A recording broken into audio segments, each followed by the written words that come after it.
अस्सलामुअलैकुम। कैसे हैं आप सब लोग? उम्मीद है सब लोग खैरियत से होंगे। तो आज अब हम अब एक नए टॉपिक की तरफ जा रहे हैं जिसे हम फंक्शंस कहते हैं। ये फंक्शंस बहुत इम्पॉर्टेंट टॉपिक है किसी भी लैंग्वेज के अंदर। चलें हम इसको इम्प्लीमेंट करके देखते हैं, फिर हम इसकी डिटेल में जाते हैं कि ये है क्या और इसकी ज़रूरत क्यों पड़ती है। तो हम जुपिटर नोटबुक में चलते हैं अपनी। अच्छा, तो हमने अब से पहले भी फंक्शंस देखे हुए हैं, लेकिन आप लोगों को पता नहीं है कि वो क्या होते थे फंक्शन। फॉर एग्जांपल हमने एक लिखा होता था नाम, लेट्स पर नेम। एक वेरिएबल था, उसके अंदर मैं नाम लिख देता था कोई भी, ठीक है। तो हमने एक याद है एक फंक्शन यूज़ किया था, ये प्रिंट का। हमने एक फंक्शन यूज़ किया था प्रिंट का। कीवर्ड ये करता था कि इसके अंदर हम जो भी वेरिएबल का नाम लिख देते थे ये उसको प्रिंट करवा देता था। तो बेसिकली ये पाइथन के डेवलपर्स ने बैकएंड पे ये प्रिंट का फंक्शन बना के रखा हुआ है, जिसके अंदर हम कोई भी वेरिएबल पास करते हैं ये उसको प्रिंट कर देता है। इसी तरह हमने एक और फंक्शन भी पढ़ा था लेंथ निकालने के लिए, len के नाम से था। उसके अंदर भी हम कोई भी आर्गुमेंट पास करते थे वो उसकी हमें लेंथ निकाल के दे देता था। तो ये सारे फंक्शन थे जिसकी हमें इम्प्लीमेंटेशन का नहीं पता था कि इसके बैकएंड पे क्या हो रहा है। ये लेंथ के फंक्शन के बैकएंड पे क्या हो रहा है हमें नहीं पता, ये प्रिंट के फंक्शन के बैकएंड पे क्या हो रहा है हमें नहीं पता। इसी तरह हमने एक रेंज का फंक्शन भी पढ़ा था, RANGE। रेंज का फंक्शन क्या करता है, आप उसे कोई लिमिट देते हो 1 to लेट्स सपोज 10 दी है, हमें ये 1 to 10 तक रेंज में नंबर जनरेट कर देता था। इसके बैकएंड पे क्या हो रहा है हमें नहीं पता। तो हम इस तरह के अपने फंक्शंस भी बना सकते हैं। तो सबसे पहले तो हमें बताओ कि फंक्शंस को बनाना कब है और इसकी ज़रूरत कब पड़ती है।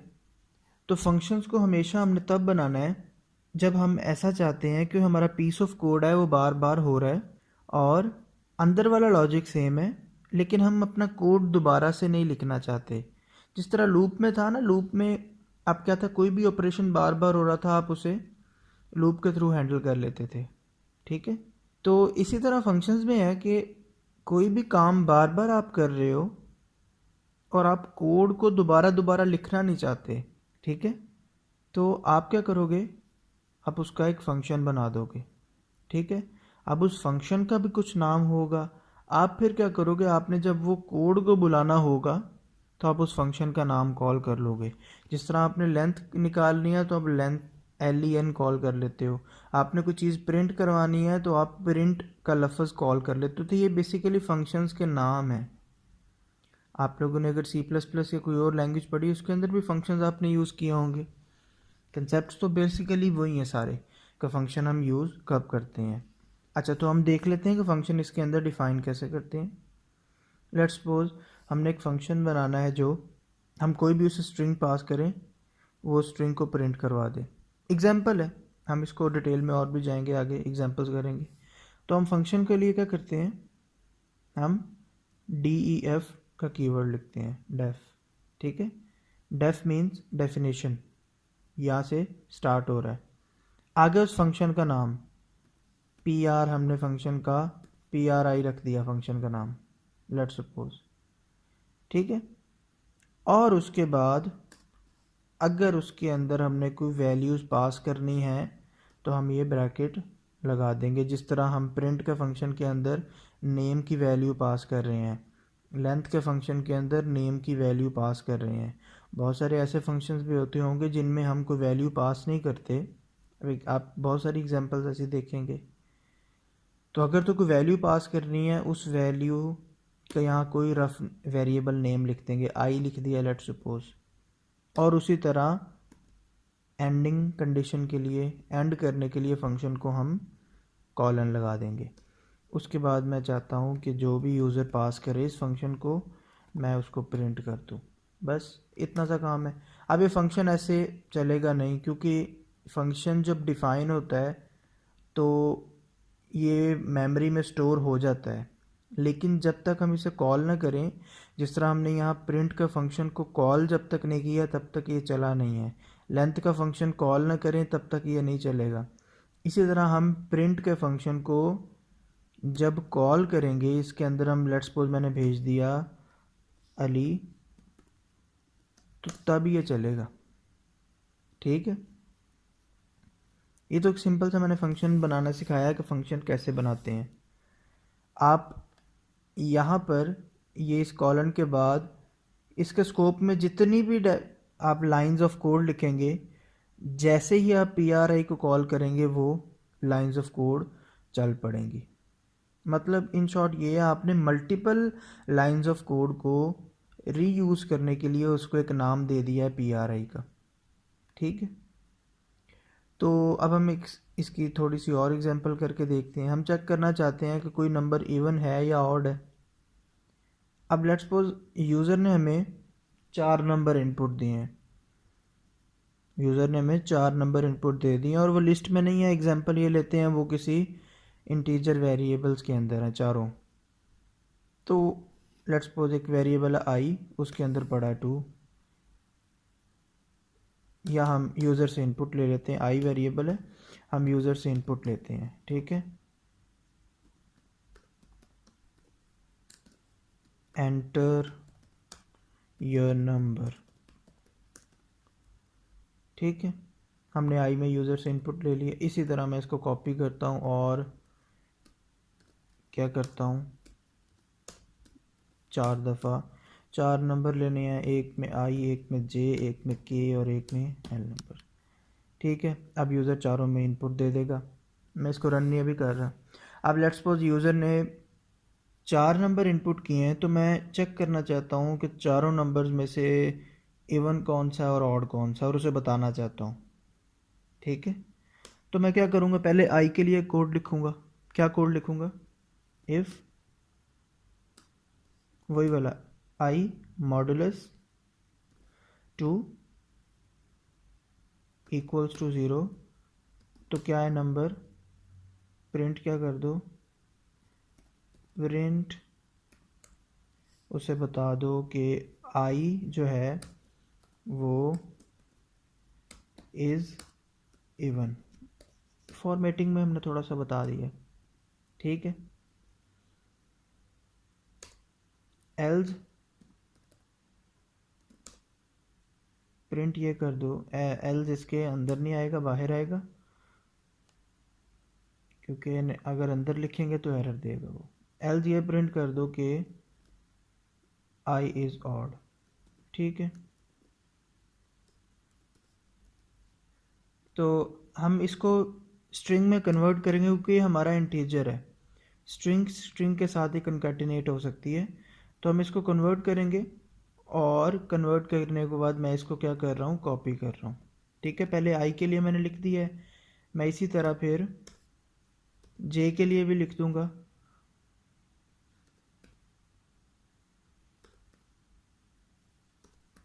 ठीक है, और इसी तरह मैं के लिए भी लिख दूंगा।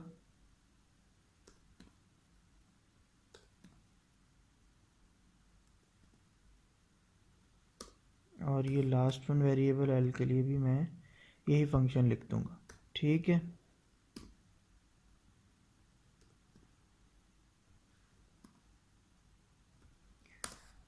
तो मैंने उसको दे दिया 2 3 5 6।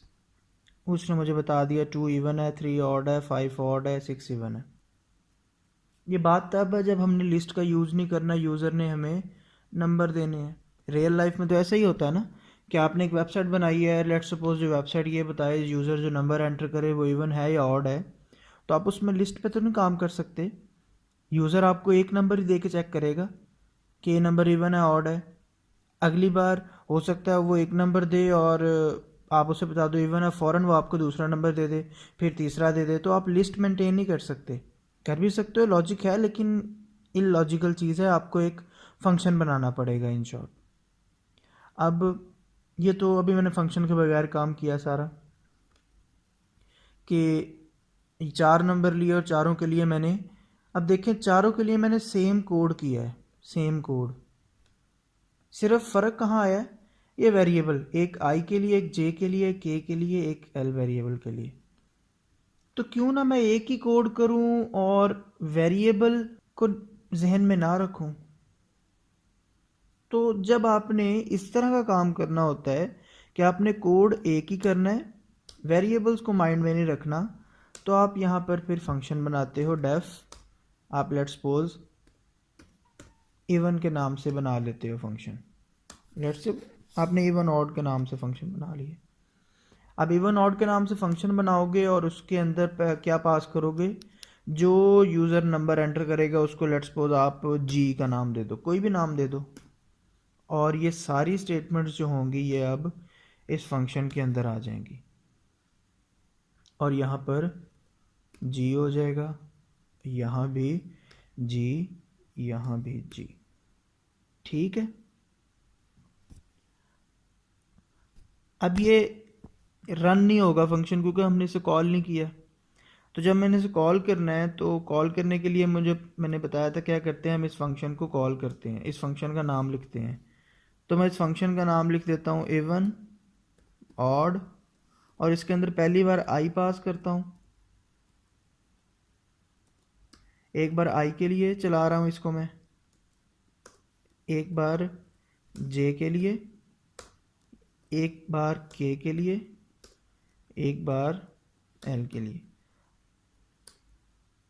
एक बार इसमें जे की वैल्यू जा रही है, एक में के की, एक में एल की। तो जब जे की जाएगी तो जी की जगह जे की वैल्यू रिप्लेस हो जाएगी, तो ये जी के अंदर जे की वैल्यू आ जाएगी। इसी तरह जब के की वैल्यू जाएगी जी के अंदर तो जी के अंदर के की वैल्यू आ जाएगी और रिप्लेस हो जाएंगी।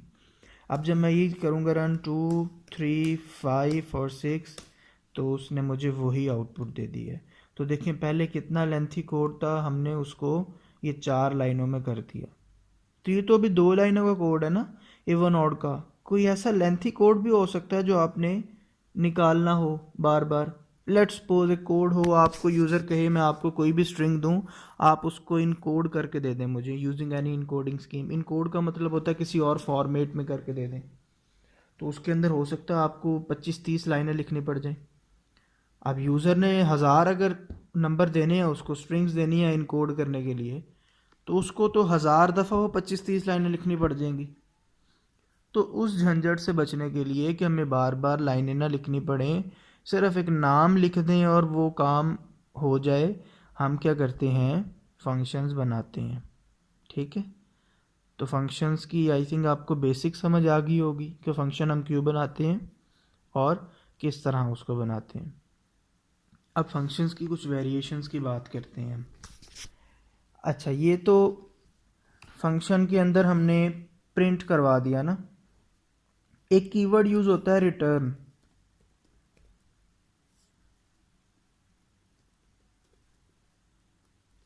रिटर्न का कीवर्ड क्या करता है, वो प्रिंट नहीं करता, वो क्या करता है, ये जो फंक्शन जहां पर कॉल हो रहा है ना, यहां पर वो वैल्यू रिटर्न कर देता है। इस फंक्शन के कॉलिंग में वो वैल्यू रिटर्न हो जाती है। लेट्स सपोज हम इसका रिटर्न मैं आपको चेक करवा देता हूँ। रिटर्न हुई है, इसको हम लेट्स सपोज पी वेरिएबल में रख लेते हैं, इसको लेट्स सपोज जे वेरिएबल में रख लेते हैं, इसको लेट्स सपोज के में, और इसको जे के तो पहले मैं दोबारा भी यूज़ कर सकता हूँ, नो इशू, तो मैं रख सकता हूँ। ठीक है। और इसी तरह मैं प्रिंट कर दूँ फिर किन को, पी को, प्रिंट कर दूँ किसको, जे को, और मैं एक एक में प्रिंट कर सकता हूँ, कोई इशू नहीं है, के को और एच को। तो अब देखें एज यूजुअल 2, 3, 4, 5, तो उसने मुझे बता दिया 2 इवन है, 3 ऑड है, 4 इवन है और 5 ऑड है। वही काम किया, लेकिन हम रिटर्न भी करवा सकते हैं वैल्यू को। अगर हम वहाँ प्रिंट नहीं करवाना चाहते और हम प्रिंट तो है कि आपने प्रिंट करवा दिया, वो बस स्क्रीन के ऊपर प्रिंट हो गई है। लेकिन बहुत सारे सिनेरियोज ऐसे आते हैं जिसमें हमें वो वैल्यू प्रिंट नहीं करवानी, लेकिन हमें वो फंक्शन की वैल्यू कहीं और यूज़ करनी है। फॉर एग्जांपल वही वाली बात है कि आपको बंदा कहे कि मुझे ये स्ट्रिंग इनकोड कर दो। इनकोड का मतलब है कि किसी और फॉर्मेट में कन्वर्ट कर दो ताकि अगले बंदे को समझ ना आए, मैं किसी को सीक्रेट मैसेज करना है। तो वो इनकोडेड स्कीम आपने स्क्रीन पर प्रिंट नहीं करवानी, वो इनकोडेड स्कीम आपने वापस लेकर उसके अंदर 2 का इंक्रीमेंट कर देना है। लेट्स सपोज एग्जांपल है 2 का इंक्रीमेंट कर देना है, 2 ऐड कर देना है। तो आप जाहिर सी बात है यहाँ प्रिंट तो नहीं कर सकते, फिर उसको आप उसको रिटर्न करोगे, पी वेरिएबल के अंदर रखोगे और फिर पी के अंदर आप 2 का इंक्रीमेंट कर दोगे, ठीक है। फिर आप पी को प्रिंट करवा दो, वो और चीज़ है। तो बहुत सारी सिनेरियोज है जहाँ पर आपको रिटर्न करवाना पड़ता है, डिस्प्ले नहीं करवानी पड़ती वैल्यू, ठीक है। ये तो था सिंपल फंक्शंस के बारे में, मैंने रिटर्न कीवर्ड का भी आपको बता दिया अब। अच्छा, फंक्शंस में ना वैल्यू पास बाय वैल्यू भी होती हैं और पास बाय रेफरेंस भी होती हैं। इसका चलो मैं डिफरेंस बताता हूँ आपको, ये बड़ा इंपॉर्टेंट कंसेप्ट है, आप लोगों ने हमेशा वैल्यूज़ पास करते हुए ज़हन में रखना है।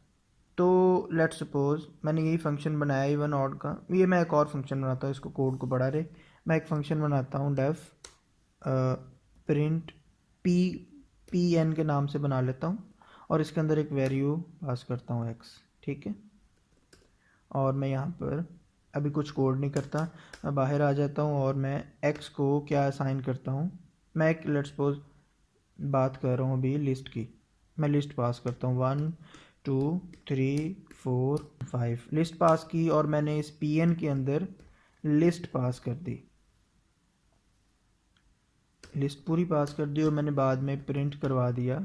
मैं रिटर्न करवा लूँगा तो मैं इसको किसी में के वेरिएबल के अंदर रख लूँगा और मैं प्रिंट करवा दूँगा के को।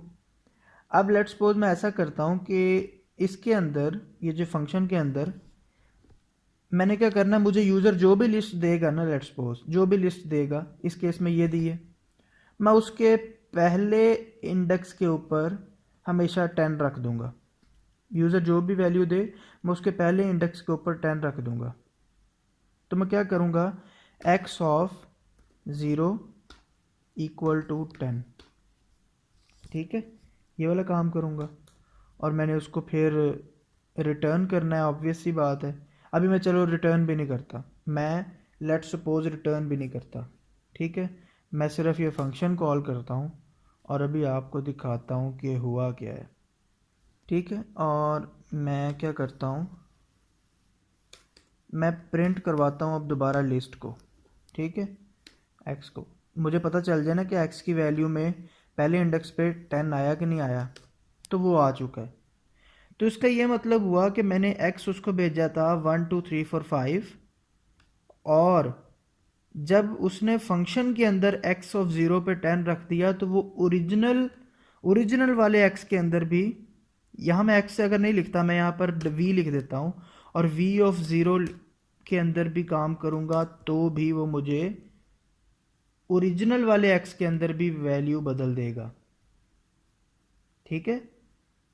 मेरी बात आई थिंक आपको समझ आ गई होगी कि मैंने अगर कोई लिस्ट भेजी है और फंक्शन को, और बेशक लिस्ट का नाम यहाँ नहीं है, वी एक और वेरिएबल है, और मैंने उस लिस्ट के 0 इंडेक्स पे 10 रखा है, तो उसने बैकएंड पे जाके उस ओरिजिनल लिस्ट के 0 इंडेक्स पे 10 को रख दिया है। ये तब होगा जब आप कोई एक आध इंडेक्स में मैनिपुलेशन करोगे। अगर मैं यही कंडीशन में ऐसा कर दूं, मैं एक आध पे मैनिपुलेशन नहीं करता, मैं क्या करता हूँ उसे पूरी लिस्ट ही चेंज कर देता हूँ, 2 और 11 कर देता हूँ। इस केस में देखें क्या होगा, इस केस में आउटपुट ये वाली आएगी। इस केस में उसने ये वाला काम नहीं किया। तो जो पहले वाली चीज़ थी वो थी pass by reference. Pass by reference हमेशा तब चलेगा जब आप उसके किसी इंडेक्सेस के ऊपर वैल्यू चेंज करोगे, तो वो पास बाय रेफरेंस होगी और वो वैल्यू ओरिजिनल लिस्ट के अंदर भी चेंज हो जाएगी। लेकिन जब आप पूरी की पूरी लिस्ट को चेंज करोगे, यहाँ आपने पूरी की पूरी लिस्ट को चेंज किया है, तो वो पूरी की पूरी लिस्ट जो है वो आपकी चेंज नहीं होगी ओरिजिनल में। हाँ, इसके अंदर मैं अगर प्रिंट करवाऊँगा, प्रिंट वी करवाऊँगा, इसके अंदर जो है वो v211 होगा, शो होगा। ये लें, इसके अंदर v211 शो हुआ है इसके स्कोप के अंदर, लेकिन उसने ओरिजिनल को नहीं छेड़ा। तो मेरी बात ज़हन में रखनी है, जब भी पासिंग करनी है तो ये चीज़ ज़हन में रखनी है कि अगर आप पूरी की पूरी वैल्यू को बदल रहे हो तो वो ओरिजिनल में चेंज नहीं होगी। अगर आप किसी इंडेक्स को बदल रहे हो तो वो ओरिजिनल में चेंज हो जाएगा। यही चीज़ हम वेरिएबल के केस में करते हैं। देखते हैं अभी मैं यहाँ पर एक वेरिएबल की वैल्यू 20 रख देता हूँ और मैं यहाँ पर उसकी वैल्यू 10 करता हूँ। तो अब क्या होना चाहिए आपके ख्याल से, सोचें जी। तो यहाँ भी पास बाय वैल्यू हो रहा है, पास बाय रेफरेंस नहीं हो रहा। यहाँ पर भी ये 20 की वैल्यू चेंज नहीं होगी। क्यों नहीं होगी? हम पूरी की पूरी वैल्यू को चेंज कर रहे हैं, उसकी स्पेसिफिक किसी पार्ट की वैल्यू को चेंज नहीं कर रहे। तो जब मैं इसे रन करूँगा तो ये देखें उसने x को मुझे 20 ही शो करवाया है जो वैल्यू थी, लेकिन v उसने उस स्कोप के अंदर 10 नहीं है। मैं इसको अगर नहीं डिस्प्ले करता तो देखें उस यहाँ मैं x भी लिख दूँ, कोई इशू नहीं, x भी लिख दूँ फिर भी वो मुझे 20 ही शो करेगा, क्योंकि इसका स्कोप सिर्फ ये इस फंक्शन के अंदर तक है। तो आई होप ये आपको दो चीज़ें जो मैंने बताई हैं ये बड़ी इंपॉर्टेंट हैं, ये आपको पता होनी चाहिए कि ठीक है। अब इसके बाद हमारा एक और कंसेप्ट मैं आपको बताता चलूँ, वो ये है कि अगर आप एक जेनेरिक फंक्शन बनाना चाहते हैं कि जो 2 रकमों को भी ऐड करे, 3 को भी करे, 4 को भी करे, बस आपकी 4 तक लिमिट है, 2 को भी करे, 3 को भी करे और 4 को भी करे। मैं उससे आगे भी बताऊंगा कि अगर हम अनलिमिटेड नंबर ऑफ टर्म्स को भी ऐड करवाना चाहते हैं तो हम क्या कर सकते हैं। तो बेसिकली अभी हम ये देख रहे हैं कि 2 नंबर्स को भी ऐड करें, 3 को भी तो 4 को भी। यूज़र 2 नंबर दे तो भी चले, 3 भी दे तो भी वही फंक्शन चले, 4 दे तो भी वही फंक्शन चले। तो उस केस में हमें डिफ़ॉल्ट आर्गूमेंट्स को यूज़ करना पड़ता है। डिफ़ॉल्ट आर्गूमेंट्स क्या होते हैं? वो आप उसी तरह फंक्शन का नाम रखोगे, SUMM रख दिया लेट्स सपोज, और उसके अंदर आपने 2 वेरिएबल्स के लिए भी चलना चाहिए। मैं उसका नाम I, J, K और L रखता हूँ। 2 के लिए भी चले, 3 के लिए भी और 4 के लिए। मैंने इसलिए मैक्सिमम 4 रख दिए हैं। और मैं उसके अंदर क्या करूँ, रिटर्न क्या कर दूँ, I plus J plus K plus L। ठीक है। अब अभी मैं आपको दिखाता हूँ, जब मैं सम लिखूँगा ना तो उसके अंदर मैं 2,3 दे रहा हूँ, 2 वैल्यूज़ पास कर रहा हूँ। और रिटर्न चूँकि किया मैंने तो मैं यहाँ पर किसी वेरिएबल के अंदर इसे ले लूँगा। नहीं लेना तो मैं यहाँ पर डायरेक्टली प्रिंट भी करवा सकता हूँ इसको। अगर मैंने लेना नहीं चाहता, वेरिएबल कहीं स्टोर नहीं करना है, तो प्रिंट करवा सकता हूँ। तो देखो मुझे एरर देगा कि आपने 2 एलिमेंट्स दिए हैं लेकिन बाकी 2 एलिमेंट्स दिए नहीं, के और एल की वैल्यू आपने दी नहीं है। तो अगर आप 3 वैल्यूज़ दोगे तो वो कहेगा आपने एल की वैल्यू नहीं दी, फिर आपको 4 वैल्यूज़ देनी पड़ेंगी, फिर वो चलेगा। लेकिन मैंने तो कहा है कि हम 2 के लिए भी चलाना चाहते हैं, 3 के लिए भी और 4 के लिए भी। तो आपको यहाँ पर डिफ़ॉल्ट आर्गूमेंट्स देने पड़ेंगे is equal to zero, is equal to zero, कि अगर यूज़र 2 वैल्यूज़ दे दे और बाकी वैल्यूज़ ना दे तो आप इनको ज़ीरो कर दो।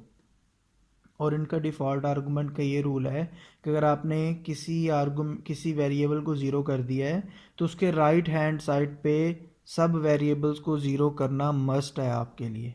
अगर आप इसको ज़ीरो नहीं करते तो ये देखें आपको एरर देगा। तो इसको ज़ीरो करना मस्ट है। अब ये आपका कोड चलेगा 2 और 3, 2 के लिए भी चला है, 3 के लिए भी चलेगा और 4 के लिए भी चलेगा। तो आई होप आपको ये बात भी समझ आ गई होगी कि हम डिफ़ॉल्ट आर्गूमेंट्स किस तरह दे सकते हैं फंक्शंस के अंदर। ठीक है। इसी तरह अगर आपको लेट सपोज बहुत ज़्यादा आपके पास आर्गूमेंट्स हैं फंक्शन के अंदर, I, J, K और बहुत ज़्यादा आर्गूमेंट्स हैं और आपको यहाँ पर इनके भेजने की तरतीब नहीं पता चल रही, भूल गई है, तो होता बेसिकली ये वाला 2 जो है ना ये इस I के अंदर जाता है, ये J के अंदर ये 3 जाता है और ये 5 K के अंदर जाता है और 7 L के अंदर जाता है। जिस तरतीब से यहाँ पर लिखे हैं इसी तरतीब से हमें यहाँ पर लिखने होते हैं। लेकिन हम अगर चाहते हैं कि यार मुझे ऊपर वाली तरतीब नहीं पता, लेट्स सपोज वो किसी और फाइल के अंदर हमने फंक्शन लिखा हुआ ऊपर वाली तरतीब या बहुत ऊपर लिखा हुआ फंक्शन हमें नहीं पता, तो हम क्या करें, हम उसको खुद से भी बता सकते हैं कि आई के अंदर क्या रखना है, 2, लेट्स सपोज जे नहीं मैं के लिख देता हूँ, के के अंदर क्या रखना है 3, अब मैं जे लिख देता हूँ, तरतीब की अब ज़रूरत नहीं है, 2 और एल के अंदर 1, तो वो चलेगा। ठीक है, तो इस तरह भी आप कर सकते हो कि ये फंक्शन आपने बहुत ऊपर लिखा हुआ है और आप वहाँ पर आप फंक्शन नहीं ढूंढ पा रहे और आपको तरतीब नहीं पता, तो आप उसको, लेकिन आपको ये पता है कि कौन कौन से मैंने चीज़ें पास करनी है उसको, तो आप उसको इस तरह भी पास करवा सकते हो। तरतीब यहाँ पर ज़रूरी नहीं है, लेकिन अगर आप ये इज इक्वल टू वाला काम नहीं करते तो आपको तरतीब से भेजना ज़रूरी है। ठीक है, आई होप आपको ये वाला पॉइंट भी समझ आ चुका होगा।